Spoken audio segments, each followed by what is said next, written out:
दोस्तों हाल ही में मैंने लग्गम नाम की एक फैमिली ड्रामा मूवी देखी है जो कि 2024 में रिलीज हुई थी। इस फिल्म को डायरेक्ट किया है रमेश जेपाला जी ने और IMDb पर मिले है इस फिल्म को 7.6 आउट ऑफ 10। साथ ही साथ आप इस फिल्म को आहा प्लेटफॉर्म पर देख सकते हो। ये कहानी है एक ऐसी फैमिली की जो अपनी बेटी की शादी एक सॉफ्टवेयर इंजीनियर से करना चाहते हैं। अब दोस्तों शादी की बात आए तो आपको पता ही है ये कितनी बड़ी जिम्मेदारी का काम है।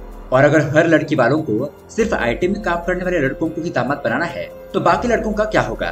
और क्या ऐसी परिस्थिति में लड़कों को उनका मनपसंद पार्टनर मिल पाएगा? इसी घटना पर बेस है हमारी आज की कहानी। इस कहानी के जरिए आपको आजकल समाज में क्या चल रहा है उसकी एक बहुत ही बढ़िया झलक मिल जाएगी और हमें किस तरह से डिसीजन लेना है उसके ऊपर भी डायरेक्टर साहब ने बहुत ही अच्छा मैसेज दिया है। इसलिए इस बहुत ही इंटरेस्टिंग और मजेदार कहानी को एंड तक जरूर देखना। तो दोस्तों अगर आपको हमारा एक्सप्लेनेशन पसंद आता है तो वीडियो को लाइक और चैनल को सब्सक्राइब जरूर कीजिए। तो चलिए शुरू करते हैं आज की कहानी की शुरुआत में हम एक लड़के को देखते हैं जिसका नाम है चैतन्य। चैतन्य एक सॉफ्टवेयर इंजीनियर है और वो हैदराबाद की बहुत बड़ी सॉफ्टवेयर कंपनी में जॉब करता है। वो अपनी कंपनी में टीम का लीडर भी है। अब चैतन्य और उसकी टीम मिलकर एक ऐसे सॉफ्टवेयर के ऊपर काम कर रहे थे जिससे कि उनकी कंपनी की वैल्यूएशन 500 करोड़ रुपए तक पहुंच जाए।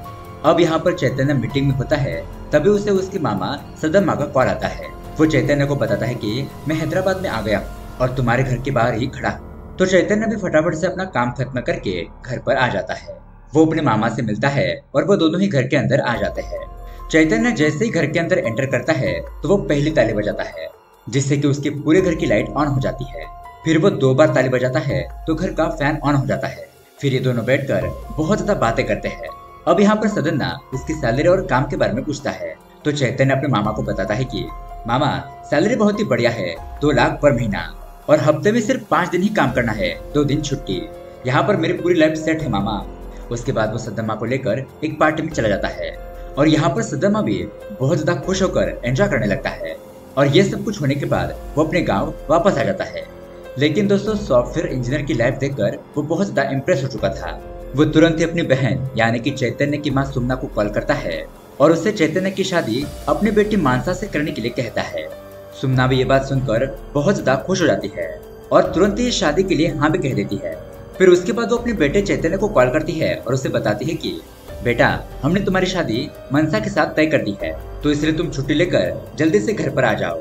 अब यहाँ पर हम देखते हैं कि चैतन्य भी ये खबर सुनकर बहुत ज्यादा खुश हो जाता है क्योंकि दोस्तों चैतन्य भी मन ही मन मनसा से बहुत ज्यादा प्यार करता था। अब उसके अगले सीन में हमें मानसा को दिखाया जाता है जो कि गांव के एक सरकारी हॉस्पिटल में डॉक्टर का काम करती है। अब यहाँ पर गांव में वो एक औरत की हेल्थ चेक करने के लिए जाती है और वहाँ पर अपना काम खत्म करके जब मानसा वापस अपने घर पर आने लगती है तो तभी वो औरत मानसा को पैसे देने लगती है और कहती है कि देखो बेटा तुम्हारी माँ नहीं है इसलिए तुम इसे रख लो, ये तुम्हारे कुछ काम आ जाएगा। और अब ऐसी बातें सुनकर मानसा को बहुत ज्यादा गुस्सा आ जाता है। दरअसल दोस्तों मानसा की माँ उसके पैदा होते ही मर गई थी और तभी से मानसा जहाँ पर भी जाती तो वहाँ पर लोग आज भी उसे हमदर्दी ही दिखाते थे, हमेशा उसके ऊपर दया भाव दिखाते रहते थे। लेकिन मानसा को ये बिल्कुल भी पसंद नहीं था क्योंकि दोस्तों ऑब्वियसली बात है अब वो बड़ी हो चुकी थी और खुद कमा सकती थी और डॉक्टर भी बन गई थी। लेकिन यहाँ पर फिर भी लोग उसके ऊपर दया भाव दिखाना नहीं छोड़ते। उसके बाद शाम को जब मानसा अपने घर पर आती है तब सदन्ना उसे बताता है कि मानसा चैतन्य के साथ मैंने तुम्हारी शादी तय कर दी है इसलिए तुम अपनी शादी की तैयारी शुरू कर दो। और ये बात बताकर सदन्ना वहाँ से अपने अंकल के पास आता है और उन्हें भी ये सारी खबर बताता है।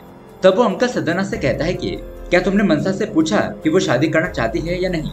लेकिन सदन्ना कहता है कि उसे शादी के बारे में पूछने की क्या जरूरत है, वो बहुत ज्यादा शर्मीली है, वो जवाब नहीं दे पाएगी। अब यहाँ पर हमें पता चलता है कि उसके अंकल का एक छोटा बेटा भी था जिसका नाम है शिवाजी और वो भी एक सॉफ्टवेयर इंजीनियर है लेकिन वो अमेरिका में रहता है। तो यहाँ पर वो अंकल सदन्ना से कहता है कि मानसा के शादी के बाद तुम मेरे घर पर रहने के लिए आ जाओ, तुम्हारा दामाद सॉफ्टवेयर इंजीनियर है और मेरा बेटा भी सॉफ्टवेयर इंजीनियर, फिर हम दोनों मिलकर इस घर का नाम सॉफ्टवेयर हाउस रख देंगे। खैर अब यहाँ दूसरी तरफ चैतन्य भी अपने घर पर वापस आ जाता है और सभी लोग मिलकर उसकी शादी की तैयारी करने में लग जाते हैं। अब उसके अगले दिन दोनों ही परिवार के लोग आमने सामने बैठकर रिश्ते की बात कर रहे होते हैं।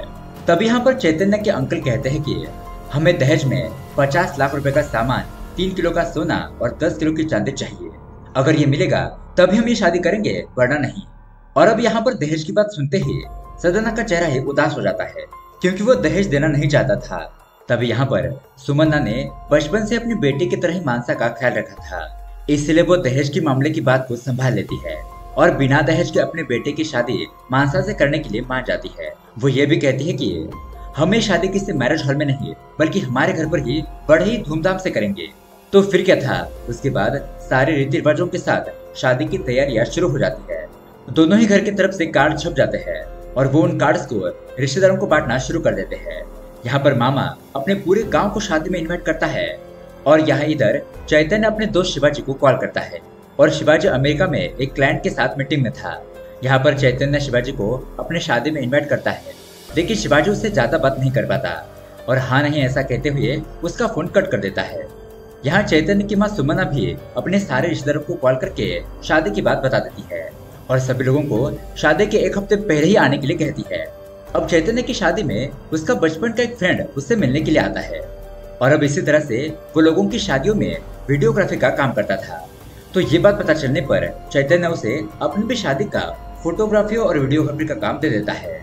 फिर चैतन्य का फ्रेंड मनसा के पास जाकर उसे कहता है कि हम लोग प्री वेडिंग शूट करना चाहते हैं और इसी की मुझे तैयारियां करनी थी, लेकिन मनसा उसे कहती है कि ये प्री वेडिंग शूट वगैरह करना मुझे पसंद नहीं है। ऐसा कहते हुए वो शूटिंग के लिए मना कर देती है और वो चैतन्य से भी कहती है कि मुझे इन सब में कोई ज्यादा इंटरेस्ट नहीं है। तो ये बात सुनकर चैतन्य भी उससे ज्यादा फोर्स नहीं करता और फिर वो अपने दोस्त को शादी की तैयारियों का वीडियो बनाने के लिए कहता है। अब उसके 1-2 दिन बाद चैतन्य को उसके ऑफिस से कॉल आता है। तो यहाँ पर उसे पता चलता है कि ये लोग जिस सॉफ्टवेयर पर काम कर रहे थे उस सॉफ्टवेयर के अंदर कुछ एरर्स आ गए थे, इसलिए अब चैतन्य को इमरजेंसी होने के कारण हैदराबाद जाना पड़ता है वो प्रॉब्लम फिक्स करने के लिए। अब यहाँ पर उस प्रॉब्लम को हैंडल करने के बाद वो अपने बॉस से मिलने के लिए उसके ऑफिस जाता है। तब उसका बॉस उसे कहता है कि चैतन्य तुम अपनी शादी पोस्टपोन कर दो, क्योंकि ये जो सॉफ्टवेयर की प्रॉब्लम वाली बात है ये तुम्हें क्लाइंट को समझाने के लिए यूके जाना पड़ेगा। लेकिन चैतन्य कहता है कि मैं अपनी शादी छोड़कर कैसे जा सकता हूँ, आप मेरी जगह पर किसी और को भेज दीजिए और यहाँ से मैं उसे सारी जानकारी देता रहूंगा। लेकिन इस बात पर उसका बॉस सीधा सीधा मना कर देता है। उसका बॉस चैतन्य से कहता है कि तुम्हें मेरी बात माननी ही होगी, हमारी कंपनी के लिए ये बहुत बड़ी करोड़ों की डील है, तुम्हें यूके जाना ही होगा या फिर तुम्हें ये कंपनी छोड़ देनी होगी।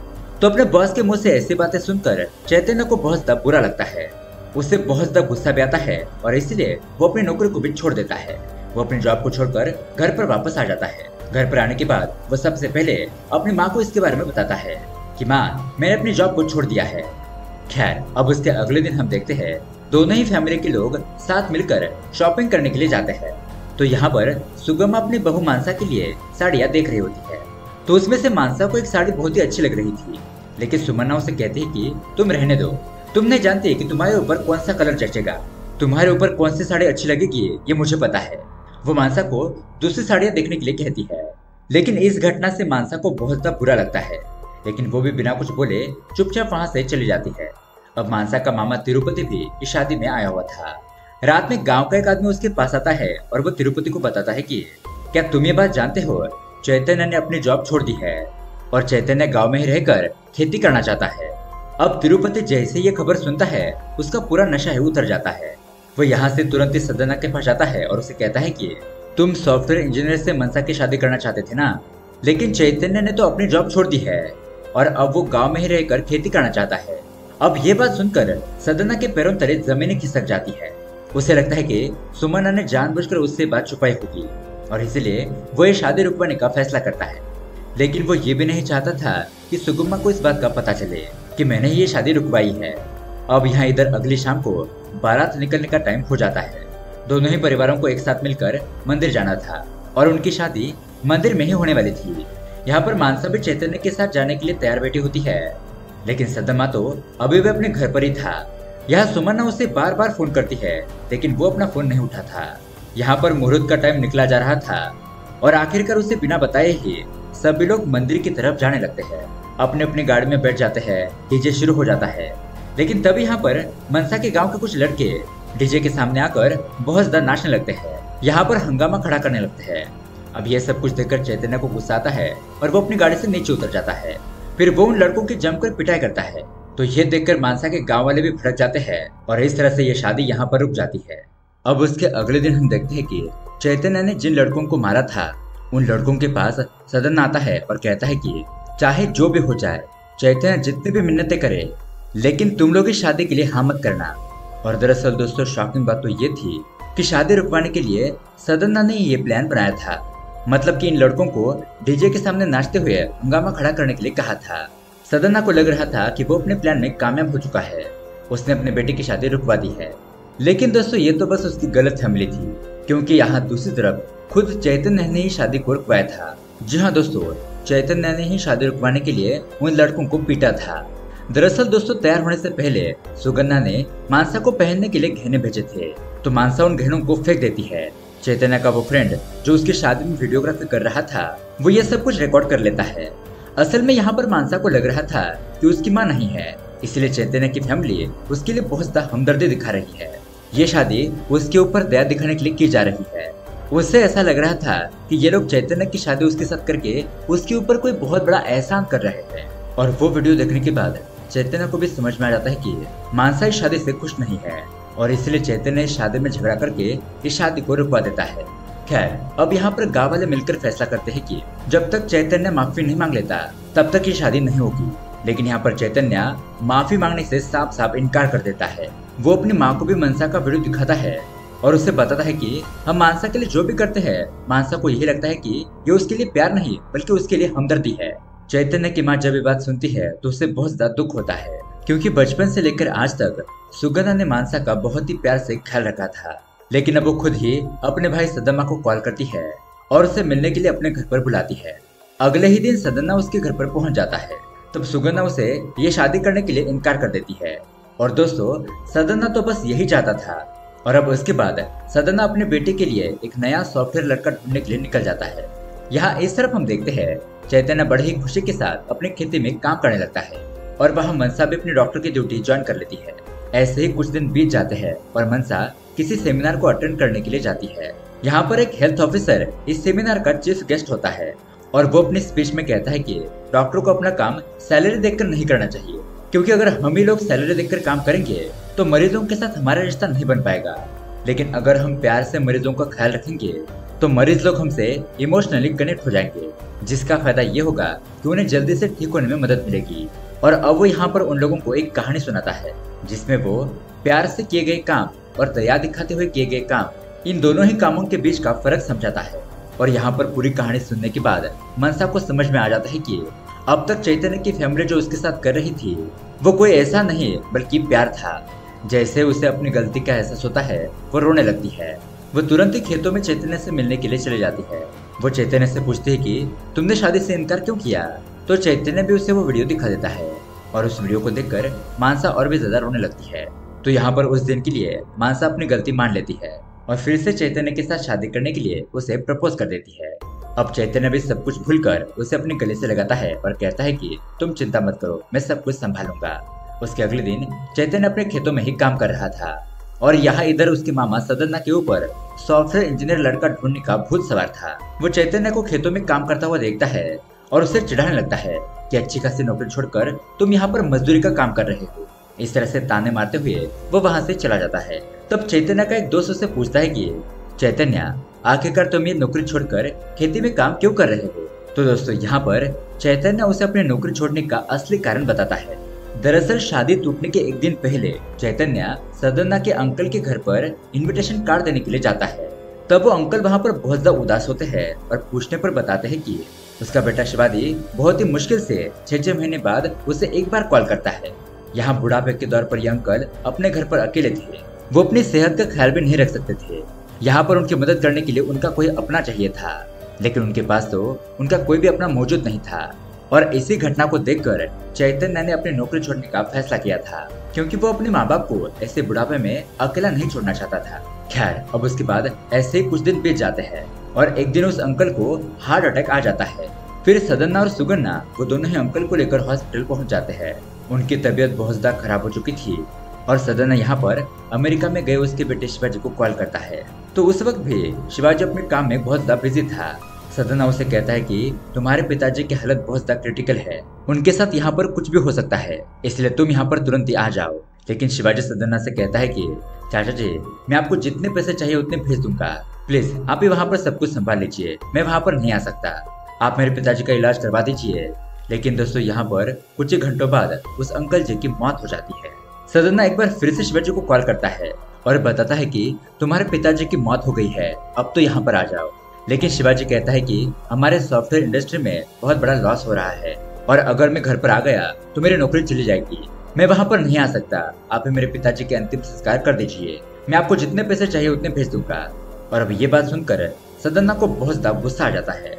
फिर वो खुद ही अपने अंकल की चिता को आग दे देता है। एक बेटा अपने बाप की मौत पर भी घर पर नहीं आया, ये देखकर गांव के लोग शिवाजी को भला भला कहने लगते हैं कि कितना नालायक बेटा है। और ये सुनकर चैतन्य को बहुत ज्यादा गुस्सा आ जाता है। वो उन सभी लोगों से पूछता है कि अगर शिवाजी विदेश में जाकर नौकरी कर रहा है तो उसमें शिवाजी की क्या गलती? उससे विदेश भेजा किसने? हम सब ने। आपको कभी पता चला है, मर्जी हो या ना हो, लेकिन यहाँ पर सब कुछ छोड़कर विदेश में जाना कितना मुश्किल होता है, मन को कितना समझाना पड़ता है। लेकिन सभी लोग यही चाहते हैं कि उन लोगों का दामाद सॉफ्टवेयर इंजीनियर हो, विदेशी कंपनी में काम करने वाला हो। यहाँ गांव में जो लोग छोटे मोटे काम करते हैं वो लोग इंसान नहीं है। आप उन लोगों को इज्जत नहीं देते। और विदेश जाने वाले लड़के के बारे में आपको पता ही नहीं है कि वो लड़का अपने काम और फैमिली को किस तरह से मैनेज कर रहा है। आप लोग तो बस उसके सामने अपनी ख्वाहिशें बताने लगते हो। आपकी शर्तें तो कभी खत्म नहीं होती। आप लोग आज शिवाजी को भला बुरा कह रहे हो क्योंकि वो अपने पिताजी के अंतिम क्रिया पर नहीं आया। तो यहाँ पर ये लोग कुछ दिन उसे गालियां देकर इस बात को भूल भी जाएंगे, लेकिन शिवाजी को तो पूरी जिंदगी इस बात का अफसोस रहेगा और इस दर्द का आप अंदाजा भी नहीं लगा सकते। खैर, अब ये सारी बातें सुनने के बाद यहाँ पर सदन्ना को भी अपनी गलती का एहसास हो जाता है कि दामाद सिर्फ सॉफ्टवेयर इंजीनियर होना जरूरी नहीं है, वो एक अच्छा इंसान भी होना चाहिए जो लड़की को खुश रख सके, जो अपने परिवार को एक साथ लेकर चल सके। उसके बाद सदन्ना अपनी बहन के पास जाता है और उसके पैरों में गिरकर उससे माफी मांगता है। मानसा और चैतन्य की शादी फिर से करने के लिए कहता है और दोस्तों एक बार फिर से उन दोनों की शादी की तैयारियां शुरू हो जाती है। यहाँ पर मानसा और चैतन्य ये दोनों ही मंडप में बैठे होते हैं और तभी हम वहाँ पर चीफ हेल्थ ऑफिसर को भी देखते हैं। वो भी शादी में शामिल होता है और उसे देखकर मानसा भी शॉक हो जाती है। तब हेल्थ ऑफिसर उसे बताता है कि मानसा, मैंने ही चैतन्य को पढ़ाया था, ये तो मेरा ही एक स्टूडेंट है, उसने मुझे इस शादी में बुलाया था और तुम जानकर हैरान होगी कि वो सेमिनार का आइडिया भी चैतन्य का ही था। खैर, अब उसके बाद बिना किसी रुकावट के उन दोनों की शादी हंसी खुशी संपन्न हो जाती है और यहाँ पर हर कोई शादी में बहुत ज्यादा खुश था। और दोस्तों इसी हैप्पी एंडिंग के साथ ये कहानी यहीं पर एंड हो जाती है। तो दोस्तों ये कहानी आपको कैसे लगी हमें कमेंट करके जरूर बताइएगा। साथ ही ऐसे ही अमेजिंग मूवी देखने के लिए हमारे चैनल को सब्सक्राइब जरूर कीजिए। मिलते हैं अगली वीडियो में। Thanks for watching.